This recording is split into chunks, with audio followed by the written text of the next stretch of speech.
boo xoolee man damay wax ne AS Pikine depuis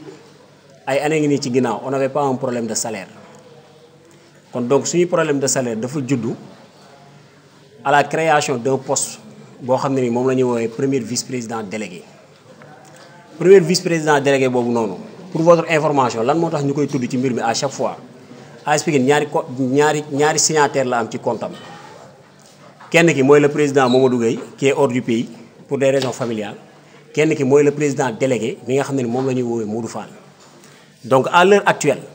Modou Fall moom mooy encaissé moom mooy décaissé sur le compte de l'AS Pikine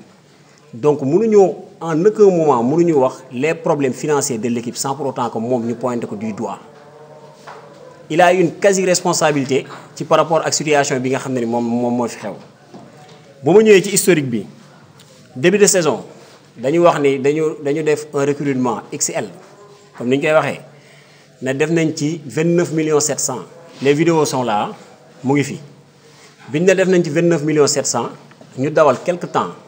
des jours yoo xam ne ni ñu ngi ci équipe bi ba léegi di jouer parce que ni seen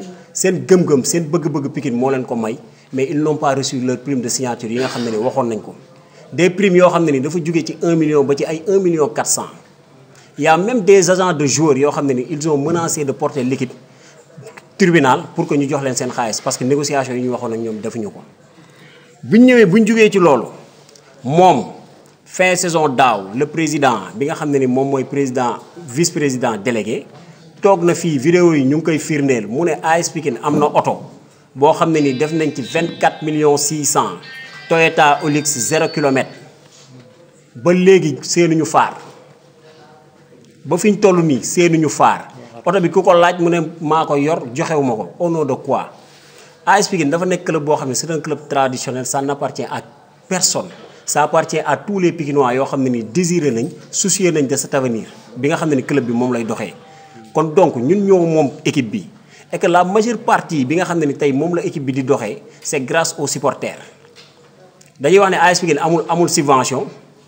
amul kii nu mu tuddati amul sponsor premier sponsor équipe bi public bi la pour votre information l'année dernière on a fait 48 millions de recettes les supporters pikinois moom lañ dugal ci stade bi nii ci 13 matchs yi ñu fi recevoir donc ñooñu boo leen jiitee doo leen jox cër ñooñu bu ñu la laajee compte doo leen ko rendre non duñu rendre compte mais dañ naan dañuy diaboliser dañuy interdire stade et que bu ñuy interdire nit booy interdire stade booy interdire dara da nga koy xam da nga koy teg ci base bu légal le stade n'appartient pas à AS Pikine ni à ses dirigeants yi nga xam ne ni ñoom ñoo jug ne dañuy sanctionner ñun ci stade bi lañ bokk ci dëkk bi lañ dëkk te dañuy dem bu Pikine di jouer dañuy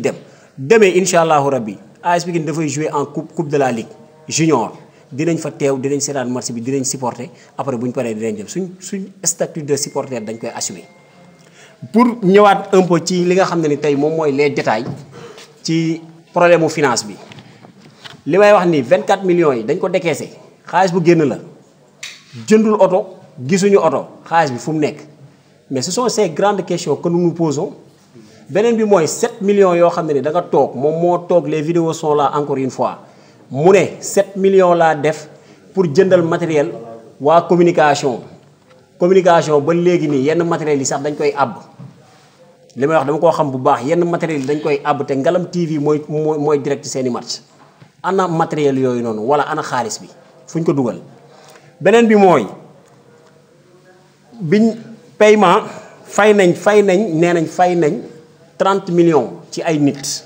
30 millions lañ fay ci ay nit après subvention bi mu duggee décembre 2024 50 millions moo dugg ñu ne fay nañ ci 30 millions en l'occurrence le président délégué moom encaissé na 10 millions ki nga xam ne ni mooy l'ordonnateur nekk l'administrateur du compte bancaire de l'AS Pikine moom moo ne équipe bi da ko yoreel xaalis te moom moo géré xaalisu équipe bi moom mu récupéré 10 millions ne dañ ko yoreel bañu ñu ne dañ ko yoreel xaalis mais sur quelle base nañu ne fii ak fii la ma AS Pikine joxee xaalis laa leen joxee sama xaalis lii ak lii laa ci def justification yi sont là ñu après bu ko équipe bi di fay mu fay ko mais li ñu mënta nangu mooy waxi naka sa xandan taxaw fële ne équipe bi dalaa yoreel 10 millions 14 millions après 7 matchs joués lépp nga wéer ko ci ay xon te dugaluñu bii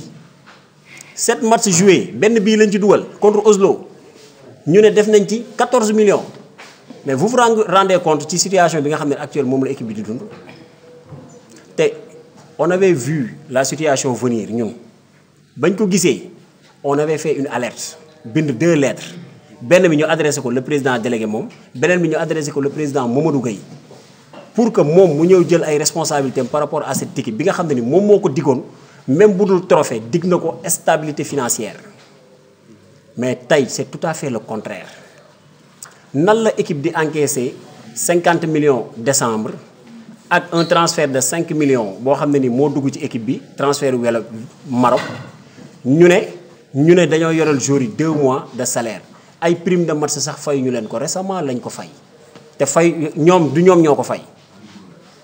récemment la am benn bonne volonté boo xam ne ni c'est un digne fils de Pikine un dirigeant hors pair que tout le monde respecte mu yëkkati xaalisam fay support kii nu mu tuddati fay joueurs yi seen i prime maintenant pendant ce temps lan la équipe bi def club bi ana xaalisam fan la dugg mais ñun bu ñu ajee c'est parce que on a demandé on a posé ces questions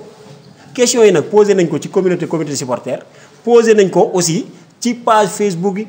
AS Pikine man de façon personnelle j'ai écrit un texte il y a de cela 2 semaines tuddee ko la mauvaise gestion de l'équipe énuméré ci li may énuméré lépp après 2 jours lañ ci teg joueurs yi dem grève parce que on sentait venir la situation Pikine il faudra que ñoom ñi nga xam ne ni ñoom ñooy làqu ces 3 à 4 personnes yi nga xam ne ni ñoo làqu ci ginnaaw ne dañuy génnee benn communiqué interdisant des supporters fii dañuy dem xoolaat ci yan texte lañ ko teg dañuy dem xoolaat njàng bi ñu doon jàng fan la leen dugg parce que ni on ne peut pas interdire un supporter stade boo xam ne ni c'est un stade municipal la Pikinois bu ko neex mu ñëw fi lenn moo ko fiy teree dugg mooy li président wax ñàkk am xaalis 1000 francs aw ma ko dugguma wala match bi huis clos la ñëwuma loolu rek moo mën a téye supporteru AS Pikine mu bañ a dugg seetaani match et que ce sont des choses qu'il tente de faire pour dissuader mais ñun xam nañ bu baax fi ñu jëm te fi ñu jëm xam nañ bu baax fan la ñuy jaar pour yegg fa et que may koy wax encore une fois c'est pas une menace mais le combat ne vient que commencer AS Pikine il faudra que nit ñi xam ne ni képp ku fi yor dërëmu AS Pikine bu année bi jeexee da ñuy woo nga rendre ñu compte ne dërëm bi fii laa ko dugal ak fii bu dalee suñu xel ñu nangu bu dalul suñu xel aussi nga justifier clairement que ni lii parce que ne du xaalisu kenn xaalis AS Pikine li muy am ci laa bokk ci nga bokk keneen ci lañ bokk malgré li ñu nekk ay responsable communication comité supporter stade bi bu ñu fiy dugg dañuy dagg ticket bu ñu toogee fii côté bii 2000 la ñuy fay bu ñu toogee fële 1000 francs la ñuy fay de kenn mayuñu pendant ce temps ñoom qui s'appelle dirigeant dañuy ñëw ak seeni budget toog fu leen neex fayuñu et puis équipe bi ñoom dañuy récupérer xaalis équipe bi ne dañ leen a yoreel bi ñu leen yoreel nañ ñu ko wax fan lañ ko teg beneen bi mooy ñu ne fay nañu 500 000 francs ki nga xam ne ni moo doon négocier contrat sponsoring kii Coca-Cola mais Coca-Cola bi mu ñëwee dane moom day jël les clubs les plus populaires Coca-Cola boo jógee seen intervention loolu la ñu wax les clubs les plus populaires te Coca-Cola c'est une grande entreprise qui se respecte mu jël AS Pikine jël Tëngéej jël Jaraaf Géejawaay jël Géejawaay ñu ne kooku noonu ki doon négocier contrat bi jox nañ ko ci 500000 kan moo doon négocier contrat bi nañ ñu ne diw la ak fan lañ waxee ne waa ji mooy négocier contrat bi pour ñu jox ko 500000 on a besoin de cet éclaircissement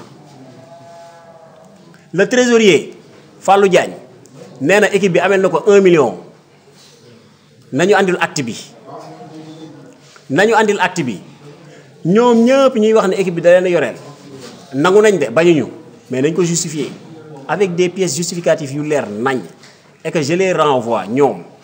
ci le nouveau code des obligations civiles et commerciales bu Sénégal bi nga xam ne en son article 14 moo koy wax tout acte boo xam ne ni day dépasser valeur u 20 000 francs dañ ko war a bind wala ñu signer ko devant notaire. Nous sommes dans un club professionnel kon donc nous sommes appelés à diriger ce club dans les normes sinon affaire yi fii lay féetee ci ñoom maintenant li xew keroog stade ñun le comité supporter dañu jël suñu engagement personnel ne les joueurs sont là di ñëw entraînement chaque jour di ñibbi seen kër yi ñu nekk ay soutien de famille kenn fayu leen pendant 2 mois seen prime de match kenn respecté wu ko ñun ñu ne les supporters de Pikine ñun ñoo jël suñu engagement ne fekk leen fa ñu toog di compter ñu ne leen xaalis bi du dugg ci benn compte ndax depuis début bi ba léegi mu ngi dugg ci ay compte te xamuñu xaalis bi fu mu mujjee donc xaalis bi du dugg ci compte dañ koy jël ñu teg ko ci bërëb jox ko ki nga xam ne ni moom la ñu wóolu moom la Pikinois yëpp wóolu ñu teg ko ci loxoom bu ko defee moom bu matee mu fay ko joueurs yi dina xam nan lay négocier ak joueurs yi pour fay leen ñoom ñu woowee ko séquestration baat bi dafa sax ñaaw kan la ñuy séquestrer benn groupe de personnes bu ñëw fekk ak ay 4 personnes ñu toog supporters Pikine yi dañoo mën a dañoo xaj ci ñooñu ba leen di séquestrer te sur les sanctions nee nañ dañuy am ay procédures judiciaires mais ñun loolu lañ bëgg parce que lii nii nga xam ne ni moom moo xew ci équipe bi lii nga xam ne ni moom moo xew ci équipe bi actuellement dañ ciy rendre compte par force je l'ai dit de gré ou de force xaalisu AS Pikine bii nii gars yi dinañ ñu ko rendre dinañ ñu wax ni fii ak fii ak fii la dugg parce que ni ça nous appartient les dirigeants peuvent passer les joueurs peuvent passer mais supporters yi dañuy demeurer éternellement des supporters de l'AS Pikine fii ñi fi toog ñëpp am na ñoo xam ne nii ba avant ñuy juddu la ay ñoo xam ne ni ñu ngi fii nii nekk dirigeant AS Pikine 1988 ba léegi yaa ngi diriger AS Pikine nga ne yow yaa ngi xëccoo benn poste boo xam ne ni chaque jour dañ lay saaga dañ lay xas gañewoo ci dara mais tu continues à le faire 40 ans sa waay 1988 année boobu laa juddu am na ñeneen ñoo xam ne ni ñu ngi fii nii juddu wuñu donc nga nekk boo doon liggéey ci loolu retraité nga donc il est hors de question ñu ñuy jëlal seen wax jooju noonu di ñu ko gëmal am na leneen loo xam ne ni moo leen obnubilé que de chercher le bonheur des Pikinois à travers AS Pikine quand même